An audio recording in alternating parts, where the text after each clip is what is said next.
बर'नि जेनाखि मोनसे गोथार आफाद एबसु बिथांमोनहा जुदि एबसुनि अफिसाव थानानै बेफोरबायदि रायजो राजानि गांनाय उखैनायखौ नायनो नागारै रायजोनि माबा मोनसे सुबिदाखौ साबख' जानो नागिरनाय जालाबादि फरायसा दख'रा जानानै दिनै बुंनो थाङोबा दिनै जे सेलेखा बाजारनि जे दखरसे जे बाजारखौल' बोसोरफ्रामबो जोंजों जुजिबाय थानाय बेफोरखौ नुयोबा जोङो एबसुनि सायाव फोथायनोसो गोब्राब मोननाय जायो। बिथांमोना दिनै जे परिबर्तन मोननाय हिसाबै परिबर्तन जे गुस्लायनाय जे परिबर्तन जे सरकार इउपिपिएल सरकार बे सरकारावसो बिथांमोना दिनै जे जोंजों जे थारामाखा जालायदों जे हाग्रामा सरकार जे बिपिएफ बिनि आमोलावबो जे बिथांमोना जे जोंनि सेलेखा बाजारखौ रावबो बाहाय माने जे गावनो होननानै बुंदोंब्ला जोंनि जे कमिटि डिसिसन बायदि माने रिकुवेस्ट खालामनायाव बिथांमोना गावाखै। दखरसे दब्लायसेल' बाजारखौल' जुजिबाय थानाय दा बेफोरबायदि माने जुजिनाया जे संगठनाव जे फरायसा आफाद बेफोरबायदिखौ माने मावनो समाया बिथांमोना जाबादि जे आनसलिकआव थानानै फरायसा एबसु जानानै जों गुबुन एबसु बा आनसलिकखौ जों बुंनो थाङाखै। दिनै जाबादि जे फरायसा बा मोनसे फरायसा आफादा दिनै बुंनो थाङोब्ला दिनै गावसिनि सोलोंथाइया सेलेखा बाजारखौल' गावनो होनानै टेन्डार गावनो होनानै बिथांमोना गावसिनि कर्स माबा मोनसे फरायदों नामा? समाजनि जे हाबाफारिखौ मोजां मावनो थाखायसो बिथांमोना माने संगठनाव थानाय मोन्थाय मोनो। दा बुंनो थाङोब्ला बिथांमोनखौ माने जुनारजों रुजुजायो। गिबियावनो बर' निउस नायगिरि रायजो राजा बिथांमोननिसिम जोंनि सेलेखा बाजार कमिटिनि जानानै बयखौबो गोजोननाय जासिहरग्रोनाय थाबाय।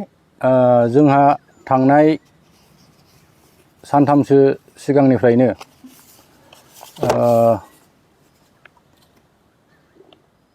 13 तारिख 20 तारिखनिफ्रायनो जोंनि माबाया एसे माखासे टेन्डारनि बेले बेजेखौ लानानै जोङो सावरायबाय थानाय जादोंमोन। जोंहा माखासे सेलेखा बाजारा गभर्नमेन्टनि नियम बायदियै टेन्डार होनाय जायो। दा बे टेन्डाराव जोङो बाजार कमिटिनि जानानैबो गावनाय जादोंमोन। दा बाजार कमिटिनि जानानै गावनायाव जोंहा माखासे गोबांथार जोंनि उल्था पार्टि जायखौ जोङो जाहारबारि दख'रा दुलाराय बर' फरायसा आफादनि जे बिथांमोननि एगेन्स्टआव जों गावनांगौ जादों। बिथांमोना जोंनि एगेन्स्ट जानानै गावनाय जादोंमोन। दा बे गावनायाव माखासे केलेंकारि ओंखारदों। बे ओंखारनायनि थाखायनो जोङो थांनाय 21 तारिख अक्ट'निफ्रायनो जोङो सानथामनि थाखाय हाबाफारि लानानै खुद्रिसार हाबाफारि लानानै बे बन्द'खौ जोङो फोसावनाय जादों। दा बे बन्द' फोसावनायाव जोङो गोबांथार माखासे रायजो राजाफोरनि सोंथि गोबांथार मानसिफ्रा फैदोंमोन मानि थाखाय बन्द' जादों, सेलेखा बाजारा मा जाखो। दा बेफोरखौ जोङो बिथांमोननो थन्न'-थन्न'यै जोङो बुंफोरनानै होहरनो हानाय जायाखै। दा बेनि थाखायनो बे निउस नायगिरि साफ्रोमबो रायजो राजा बिथांमोननो मिन्थिहोनो थाखाय दिनै माखासे मिडिया बिथांमोनखौ जों हांख्रायहरनाय जादों। जाहाथे जोङो नैबे खुद्रिसार हाबाफारिनि गेजेरजों जोंनि माखासे टेन्डारनि जेनाखि बेले बेजे बे बेले बेजेखौ जों रायजो राजा बिथांमोननो मिन्थिहोनो हायो। बेखिनिखौनो आं बुंग्रोनाय जाहैबाय। टेन्डारा 20 अक्ट' 2024 अक्ट'खालि जानाय जादोंमोन जोंनि दतमा ब्लकआवनो। दा जोंनि एगेन्स्टआव जाहारबारि आनसलिक एबसुनि सिङाव जाहारबारि आनसलिक एबसुनिनो सासे सोद्रोमा मोगथां बसुमतारी, बिथाङा खिन्थु जाहारबारिनि नङा, बिथाङा खालाय गामिनि होननानै जों मिन्थिनो मोननाय जादों। दा बिथांजों जोंजों एगेन्स्टआव गावलायनायाव जोङो होदोंमोन सेलेखा बाजार कमिटिनि जानानै 27,200आव। दा मोगथां बसुमतारीया होदोंमोन 12,099 थाखा। दा जोंनि हाइस बिडार हिसाबै जोंनो मोननांगौ बायदि जानायाव दा बिटिसि सरकाराव मिटिं जानाय नै बाहाय होनाय दङ 27 तारिख 6 मार्च 2024 इं अक्ट'खालि बिटिसिआव मोनसे CHDआव मिटिं जानाय जादोंमोन। बेवहायनो आंनि मुङा रोखा ओंखारनानै फैनाय जादोंमोन। नैबेहाय सिरियाल नम्बर 2 सेलेखा बाजार जाहारबारि श्री नित्थु सिंह बरगयारी 27,200। दा बेहाय होखानायजों लोगोसेनो दतमा डेभेलपमेन्ट ब्लकआवबो बे एखे लेखाखौनो दिहुननानै बेहाय आंनि मुङाव अर्डार दिहुनना होनाय जादोंमोन। Government of Assam office of the block development officer दतमा डेभेलपमेन्ट ब्लक 9 तारिख 8 मार्च 2024 ओइदिनखालि बिथांमोनहा बे अर्डार लेखाखौ दिहुनदोंमोन। आंनि मुङानो जाहैबाय Shri नित्थु Singh Bargayari son of Ripendra Bargayari village Bansumguri बेबायदि एड्रेसाव साबजेक्टआव होदोंमोन settlement order for collection of toll of Selekha Bazar for दा इयार 2024-25 बेबायदि हिसाबै आंनि मुङावनो बिथांमोना अर्डार लेखाखौ होखानाय जाबायमोन आरोखि। दा बे अर्डार लेखा होनाय बायदियैनो बिथांमोना दतमा ब्लकनि जेनाखि माखासे खामानि मावग्रा बिथांमोनानो बुंदोंमोन नोंथाङा नैबे एग्रिमेन्ट लेखायाव सहि होनानै गालांखादो। दिनै भिडिअ बायद'आ फैयाखिसै, भिडिअ बायद' फैयोब्ला नोंथांमोना मोनलांसिगौमोन, नाथाय भिडिअ फैयैनि थाखाय गाबोन समफोर लांफैदो बेफोरबायदि खोथा बुंनायखाय जोङो सहिखौ होनानै गारबोनाय जादों आरोखि। दा सहि होनानै गारबोबाय जोङो नैबे कयेक दिन जोंनि नामावनो फैखानायखाय जोङो बे बुस्थुखौ साननै सानथामनि उनाव थांफिननाय जादोंमोन। जोङो 20 तारिख खालि थांनाय जादों। 20 तारिख अक्ट'आव जोङो दतमा ब्लकआव जे आंनि अर्डार लेखा बेखौ लायनो थांफिनखालि आङो खोनानो मोनबाय जे नोंथांनि मुङाव फैनाय अर्डार लेखाया इलिगेल जादों, भुल जादों, बिनि थाखायनो नोंथांनि लेखाखौ CHDआव लांफिननाय जासिगोन बेबायदि खोथा बिथांमोना बुंबाय। होमबा आं अबाक मोनबाय, आदसा मानो बिदि जाखो होननानै आङो एखेबारे हाखु दाखुयै आंनि मबाइलखौ अन खालामनानै आं बे लेखाफोरखौ गावसिनि आखाइनिफ्राय बिहरनानै खेबनानै लाबोनाय जाजोबदों आरोखि मबाइलजों। दा बे गांथाम लेखाया आं बिथांमोननिफ्राय बिनानै खेबनानै लाबोनाय आंनि अरिजिनेल अर्डार लेखाजोबमोन आरोखि। दा आरो बेबायदिनो 20 तारिख खालि जोङो ओइदिनखालि मोनबोआखिसै। 21 तारिख खालि जों थांफिनलायबाय। 21 तारिख खालि थांफिनबा बे लेखाया भिडिअ अफिसाव गैला। भिडिअ अफिसाव गैयैनि थाखाय आं बुंबाय मानो बिदि जाखो, बे लेखाया मानो गैला बेखौ सोंनायाव होनबाय बिथांमोना बेखौ जों जेबो मिन्थिला, बियो जोंनि आखाइनि नङा, बेखौ गोजौआव जेखौ मावनानै हरो जों बेखौनो नोंथांमोननो हरो बेबायदि खोथाखौ बिथांमोना बुंबाय आरोखि। दा बेबायदि जाबाय। ओमफ्राय जों हजोंहाय खबर लाहैबाय।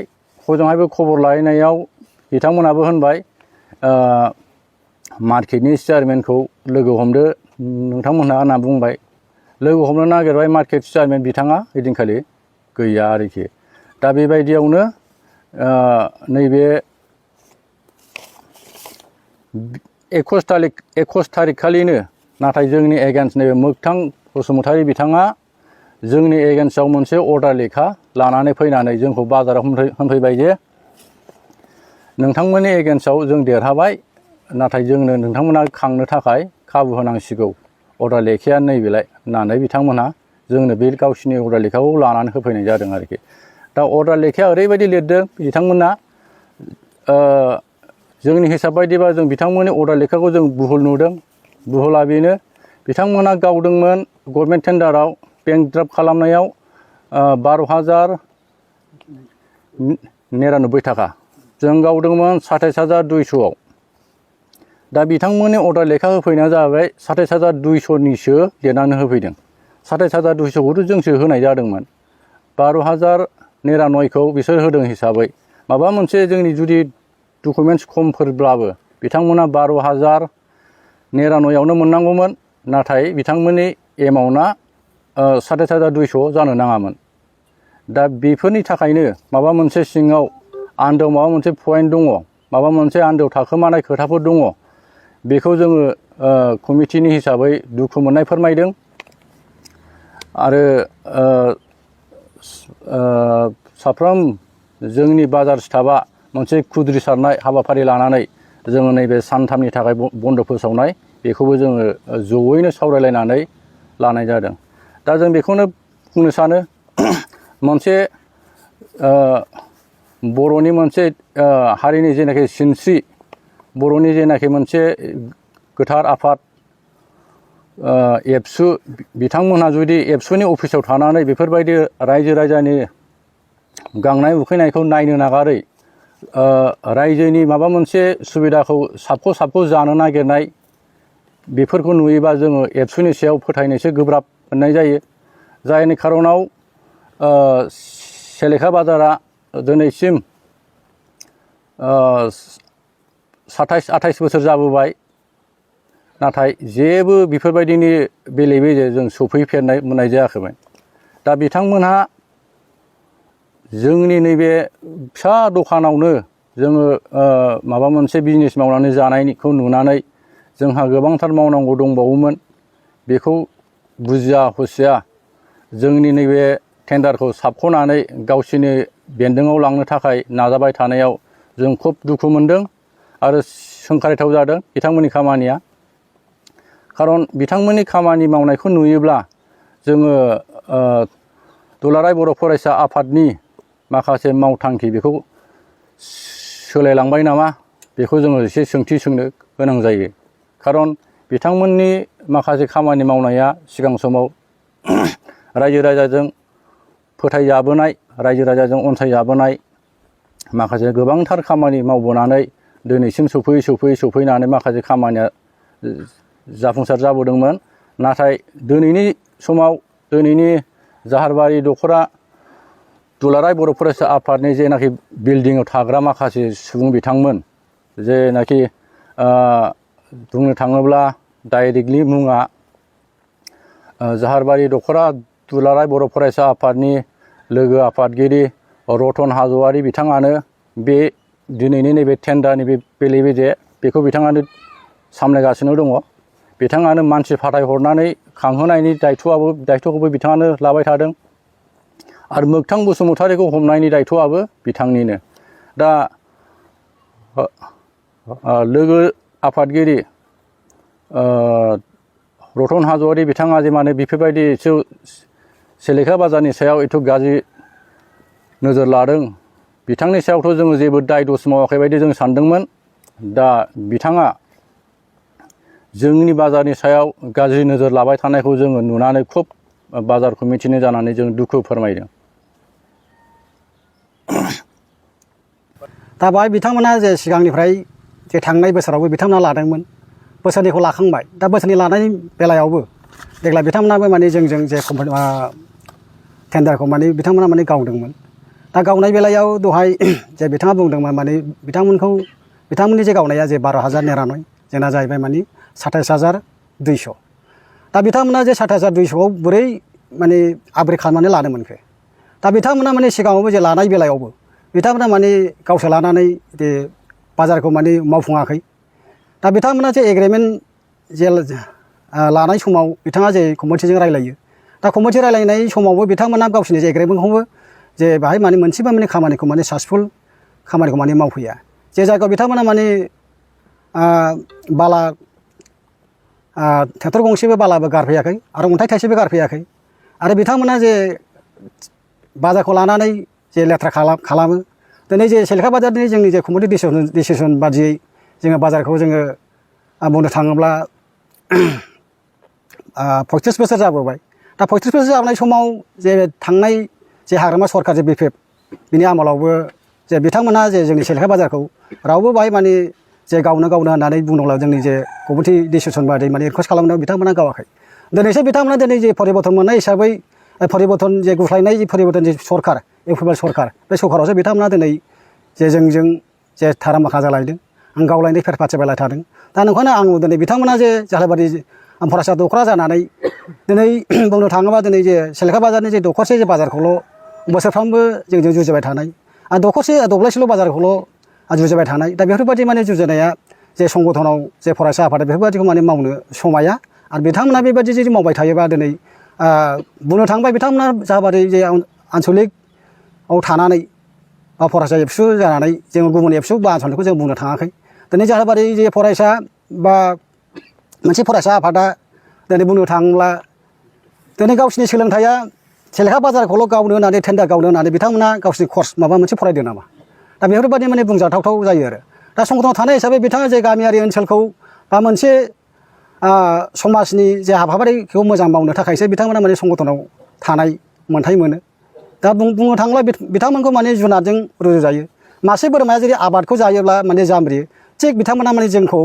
बेबादिनो माने बोसोरथामाव बा बोसोरनैयाव लाखानानैब्लाबो देग्लाय लायोब्ला बिथांमोना माने बोसोरथाम जायोमोन दा बिथांमोना माने जोंजों जुजिबाय थादों जोंबो आयेन बादियै आयेन कानुनजों जोंबो जुजिगोन दा ओंखायनो जोङो बेबादि जाबाय थायोब्ला जोङो सरकारजों माबा मोनसे आयेन कानुनजों जोङो थांगोन होननानै जोङो कमिटिया जों डिसिसन लादों आरो बेबादिनो जोङो दिनै जोंनि जे सेलेखा बाजारनि दिनै जे बिमा माहारिफ्रा आइजो बिब' बिनानावफ्रा दिनै लन लानानै दिनै जे दखान बाजार दिनै खस्थ'नि गेजेरजों मैगं थाइगं फानदोंमोन दिनै खब'से ओंखामखौनो दिनै गोजोनै बयबो दिनै हास्थायो खब'से ओंखामखौनो दिनै राननानै जानो थाखाय बयबो दिनै खस्थ'नि गेजेरजों दिनै सान्दुं अखा खस्थ'नै जे थांलाय फैलाय गारि मथरनि खस्थ' दिनै गाखोयो आरो बेबादिनो सेलेखा बाजारा जुदि गैयामोनब्ला दिनै बुंनो थाङोब्ला पाटगाव बुंनो थाङोब्ला बिसमुरि दा बेफोराव माने थांनांगौब्ला नोङो थांलाय फैलाय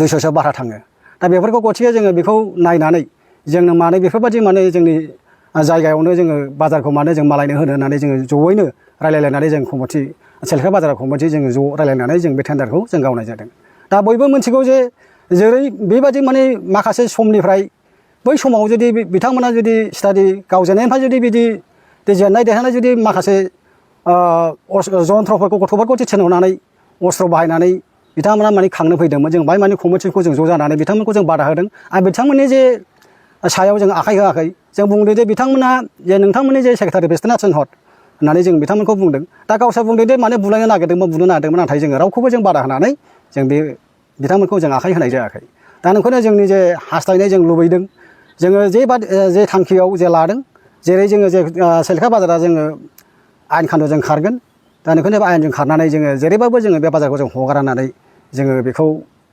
सेलेखा बाजारनि जानानै आं बेखौ दिनै गुरै खावलायबाय जाहाथे बिथांमोनहा जे आनसलिकआव थानानै जे मानसिनि खोलाव उजिनानै बुंनो थाङोब्ला बिथांमोना जे मानसिनि थैजों उजियाखै थैजों मोनाखै होननानै बुंजायो बिथांमोना जे मोनदोंब्ला जुनारनि थैजोंसो मानसि उजिनानै बिथांमोनखौ माने बुंनो सानजायो आरोखि दा बेफोरबायदि जिनिसाव आखाइ होनाया माने खुनु माने समाजनि जे बेरेखा आरो समाजाव जुदि मावनांगौब्ला बिथांमोना बाहाय माने थानो नाङा गावखौनो जुदि अस्त्र बा माबा मोनसे माने दुथां उग्रुद साननाय दा बेबायदि माने सानजानाय रायजो आफादजों बिदि माने सानजानाय जायो आरोखि दा आंनि बुंनांगौआ बेनो